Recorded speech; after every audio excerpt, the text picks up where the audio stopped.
آپ تشریف لے جا رہے تھے ہجرت کر کے مدینہ، راستے میں بھوک لگی، رابغ کے پاس ایک خیمہ دیکھا ایک بڑھیا بیٹھی ہوئی ام معبد، ایک بکری کمزور کھڑی ہوئی۔ آپ نے کہا ماں جی ہم مسافر ہیں، کچھ کھانے کو ملے گا؟ کہ بیٹا قحط کا زمانہ ہے، کچھ بھی نہیں۔ تو آپ نے فرمایا یہ جو بکری کھڑی ہے میں اس کا دودھ نکال لوں؟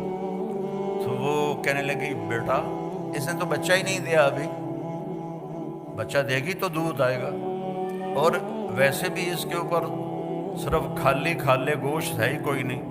تو آپ نے کہا ماں جی اجازت ہے؟ اس نے کہا کارلا پتر۔ تو چونکہ ایک انوکھا سا کام تھا نا، تو لہٰذا وہ آپ کو غور سے دیکھنے لگی بھی یہ بندہ کی کر رہے ہیں، اس سے جو تو پانی نہیں نکلتا تھے دودھ کتوں نکل رہا۔ تو آپ نے ایک بڑا برتن لیا اور اس کے تھنوں کو جو ہاتھ لگایا تو ایسے نیچے آ گئے بھر کے۔ تو آپ نے دودھ، ایک بکری ایک گلاس دودھ دیتی ہے، آپ نے اتنا بڑا برتن بھرا، ابو بکر کو پلایا، عامر بن فہیرہ کو پلایا، عبداللہ بن عریقۃ کو پلایا، آخر میں خود پیا۔ دوبارہ دودھ نکالا اور پورا ڈول بھر کے اس کو دے دیا۔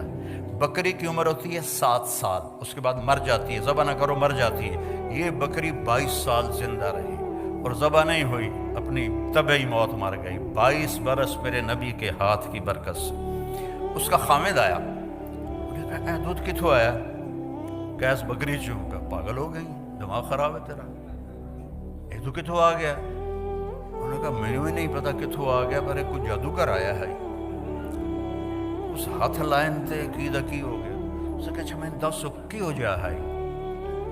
تو ہوئے آج تک ترجمے والے تھا کریں رأیت رجلا ظاہر الوضاء ابلج الوجه حسن الخلق لم تعبه ثجلة لم تزر به سعلة وسيم قسيم في عينيه دعج في صوته سحل في لحيته كثافة في عنقه سطرة في صوته سحل أزج أقرن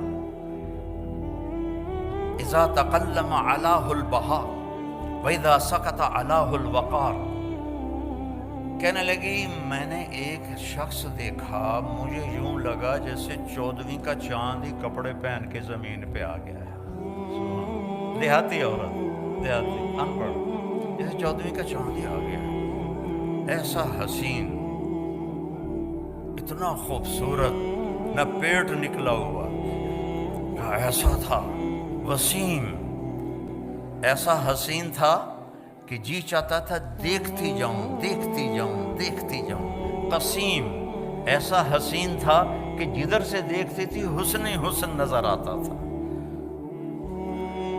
آنکھیں بڑی خوبصورت، بھویں بڑی کماندار، یہاں بال نہیں تھے، چمکتا چہرہ تھا 14ویں کے چاند کی طرح، کلیوں کی طرح چمکتا ہوا، داڑھی بڑی خوبصورت تھی، آواز میں جادو تھا، آواز میں کشش تھی، گردن لمبی تھی، سراہی دار تھی، اور جب بولتے تھے تو نور چھا جاتا تھا، جب چپ ہوتے تھے وقار چھا جاتا تھا۔